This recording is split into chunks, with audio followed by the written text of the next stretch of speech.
Assalamualaikum warahmatullahi wabarakatuh. Dalam hari yang cerah ini, apa kabar anak-anak?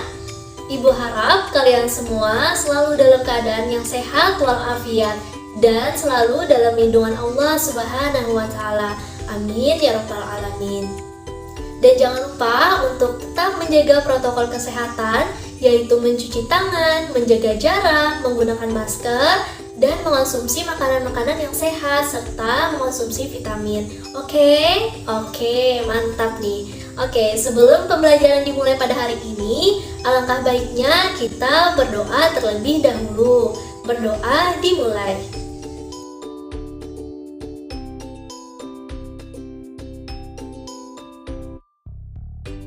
Semoga dengan doa yang kita panjatkan tadi, kita diberikan kemudahan dalam memahami serta diberikan kelancaran dalam pembelajaran kita pada hari ini.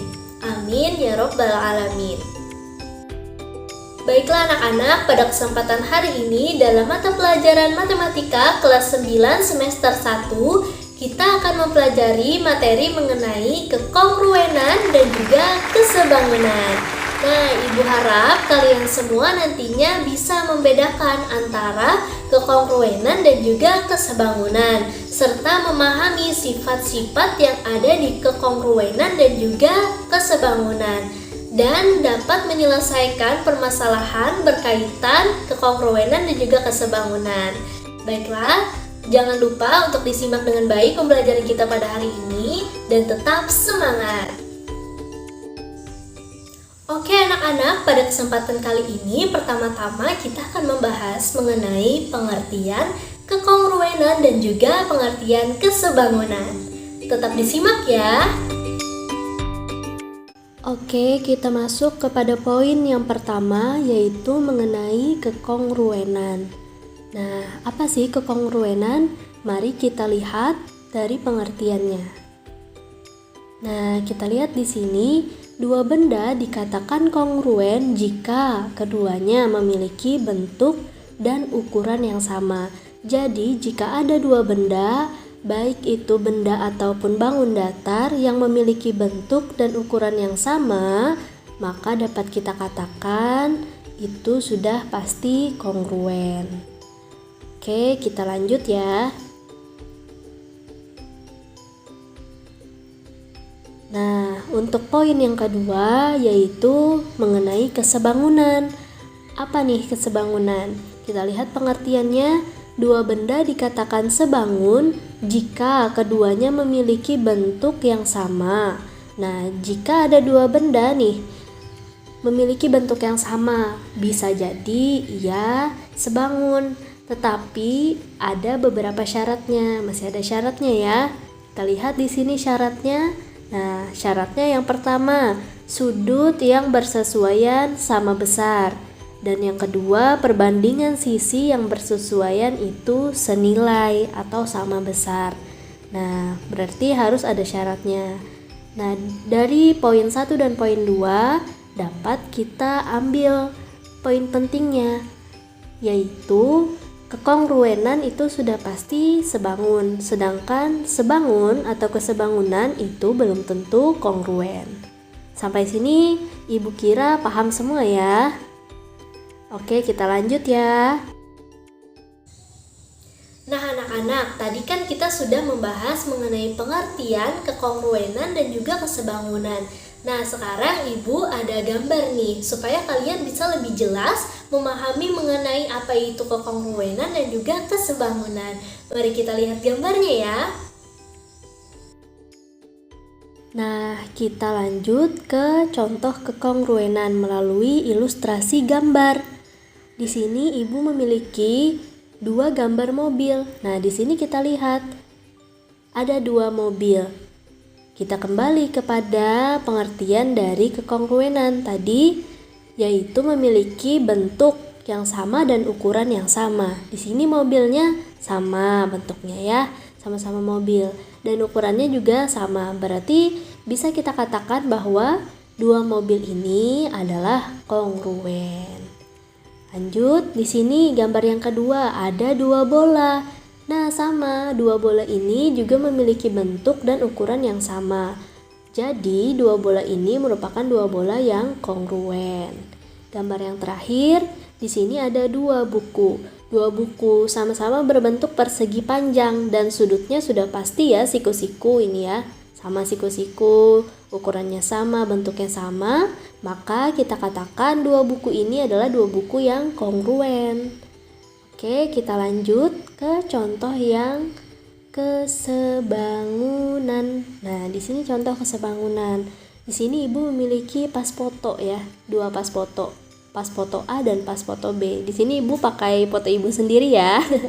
Nah, di sini dapat kita lihat dari pengertiannya tadi kan kesebangunan itu sudutnya yang bersesuaian harus sama besar. Di sini sama-sama persegi panjang, berarti sudutnya sama dong, sama-sama siku-siku. Oke, bisa kita katakan sama ya. Kemudian dari sisinya, perbandingan sisi yang bersesuaian harus sama atau senilai. Nah, di sini pada panjang A itu 3, panjang B itu 6. Nah, 3/6 bisa kita sederhanakan menjadi 1/2. Maka 3/6 senilai dengan 1/2, berarti sebanding atau panjang sisi atau perbandingan sisi yang bersesuaian itu sama ya. Kita lihat dari lebarnya. Lebar A itu 2 cm dan lebar B itu 4 cm. Nah, kita sederhanakan menjadi 1/2. Nah, berarti kan ini perbandingan sisi yang bersesuaian juga sama. Berarti dapat kita katakan bahwa pas foto yang pertama atau contoh yang pertama itu merupakan sebangun. Lalu bagaimana dengan pas foto yang kedua? Nah, di sini ada pas foto yang kedua ini ada beberapa perbedaan ya. Dimana di sini panjang A itu 3 cm, panjang B 4 cm. Langsung kita lihat. Nah, kan panjang A 3 cm, panjang B 4 cm. Di sini tidak senilai atau tidak sebanding. Tidak bisa lagi kita hitung. Berarti ini salah satu yang menyebabkan pas foto yang kedua itu tidak sebangun. Begitu pula dengan lebarnya ya. Lebar A 2, lebar B 3. Jadi 2/3. Nah, anak-anak, kalian kan tadi sudah mempelajari melalui ilustrasi gambar mengenai kekongruenan dan juga kesebangunan. Nah, Ibu harap melalui gambar tadi kalian lebih bisa membedakan antara keduanya. Oke, selanjutnya kita akan membahas mengenai sifat-sifat dari kekongruenan dan juga kesebangunan. Baiklah, kita lanjutkan kepada sifat-sifat kongruen versus sebangun. Nah, di sini sudah Ibu rangkum ya dalam tabel. Nah, pertama-tama kita lihat dari kongruen. Sudut yang bersesuaian harus sama besar. Bagaimana dengan sebangun? Sebangun juga sama, sudut yang bersesuaian juga harus sama besar. Lalu kita lihat dari sisi. Sisi kongruen, sisi yang bersesuaian harus sama besar. Bagaimana dengan sisi yang sebangun? Perbandingan sisi yang bersesuaian harus sama besar. Jadi bedanya di sisi ya, yang untuk perbedaan yang pertama.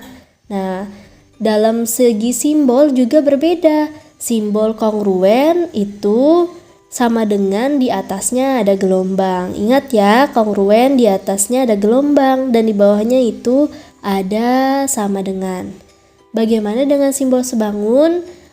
Itu hanya ada gelombang saja. Nah, yang terakhir perbedaannya, kongruen sudah pasti sebangun. Nah, sudah Ibu singgung pada pengertian di awal tadi bahwa kongruen itu sudah pasti sebangun. Namun, sebangun itu belum tentu kongruen. Paham ya sampai sini perbedaan antara kongruen dan juga sebangun. Baiklah anak-anak, karena pada pembahasan tadi kita telah mempelajari mengenai pengertian dan juga sifat-sifat kekongruenan serta kesebangunan, mari kita pelajari lebih lanjut mengenai kekongruenan dan kesebangunan melalui contoh soal berikut ini. Oke, selanjutnya kita masuk ke contoh soal. Nah, di sini pada contoh yang pertama, perhatikan gambar bangun datar di bawah ini. Ada persegi panjang ABCD dan yang kedua itu ada persegi panjang PQRS. Kita lihat soalnya. Berdasarkan gambar bangun persegi panjang ABCD dan PQRS di atas ialah kongruen. Berapakah panjang sisi PS? Itu pertanyaannya ya. Kita masuk ke penyelesaian.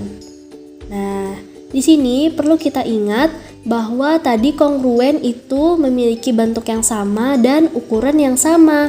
Berarti dapat kita katakan AB. Dan PQ itu kan sama, bersesuaian ya, sama-sama di bagian bawah sini ya. Nah, berarti AB sama dengan PQ. Berarti panjang AB 16, panjang PQ 16 juga. Nah, sedangkan AD di sini AD itu bersesuaian dengan apa? Dengan PS. AD panjangnya 4 cm. Berarti PS juga 4 cm. Benar nggak nih? Coba kita lihat. Nah, benar. Nah, begitulah jika kongruen itu sudah pasti bentuknya sama dan ukurannya sama. Ibu harap kalian paham ya dengan contoh soal yang pertama ini mengenai kekongruenan. Oke, kita lanjut ke contoh soal yang kedua. Nah, di sini perhatikan gambar bangun datar di bawah ini. Pertama itu ada persegi panjang ABCD. Lalu gambar yang kedua ada persegi panjang PQRS. Pertanyaannya, berdasarkan gambar bangun persegi panjang ABCD dan PQRS di atas ialah sebangun, maka tentukanlah A. Panjang sisi PQ, B. Luas persegi panjang PQRS. Nah, kita masuk kepada penyelesaian. Di sini kita perhatikan gambarnya tadi. Nah, pada sebangun itu kan tadi memiliki perbandingan sisi yang senilai atau sama besar. Berarti untuk kita mencari panjang sisi PQ itu dengan PQ berbanding PS ya. PQ PS. Nah, AB berbanding AD. Nah, PQ-nya berapa? PQ-nya yang ditanya. PS-nya 6. AB-nya masukkan 16. AD-nya 4 ya. Nah, lalu kita masukkan angkanya. Kemudian mainkan matematikanya di sini. Karena ini pembagian, 6-nya sebagai pembagian, jadi pindah ke ruas kanan itu menjadi perkalian. Dan jadinya PQ sama dengan 16/4 dikali 6. Hasilnya kita dapat PQ sama dengan 24 cm. Ya, dapat ya sudah yang A. Kemudian kita lanjut ke pertanyaan yang B. Pertanyaan yang B itu luas persegi panjang PQRS. Nah, Ibu tanya dulu nih, ada yang ingat nggak rumus dari luas persegi panjang? Oh ya, pasti ingat dong ya. Ini mudah banget loh. Luas persegi panjang yaitu panjang dikali lebar. Nah, kita masukkan luas, panjangnya berapa? Panjangnya PQ 24 cm dan lebarnya PS berapa? PS 6. Berarti untuk mencari luas sama dengan 24 cm dikalikan 6 cm. Maka kita temukan luas sama dengan 144 cm persegi. Nah, sampai sini Ibu harap semuanya paham ya mengenai baik itu kekongruenan ataupun kesebangunan. Nah, anak-anak, kita sudah berada pada akhir pembelajaran. Semoga apa yang kita pelajari pada hari ini bisa dipahami dan bisa diamalkan dalam kehidupan sehari-hari. Jika ada yang ingin ditanyakan, bisa langsung tulis melalui kolom komentar di bawah ataupun chat Ibu melalui WhatsApp. Dan untuk evaluasi kita pada hari ini akan Ibu berikan soal latihan yang akan Ibu kirimkan melalui Google Classroom. Oke? Terima kasih untuk waktunya kalian pada hari ini. Salah hilap dari Ibu mohon maaf. Wabillahi taufiq wal hidayah. Wassalamualaikum warahmatullahi wabarakatuh.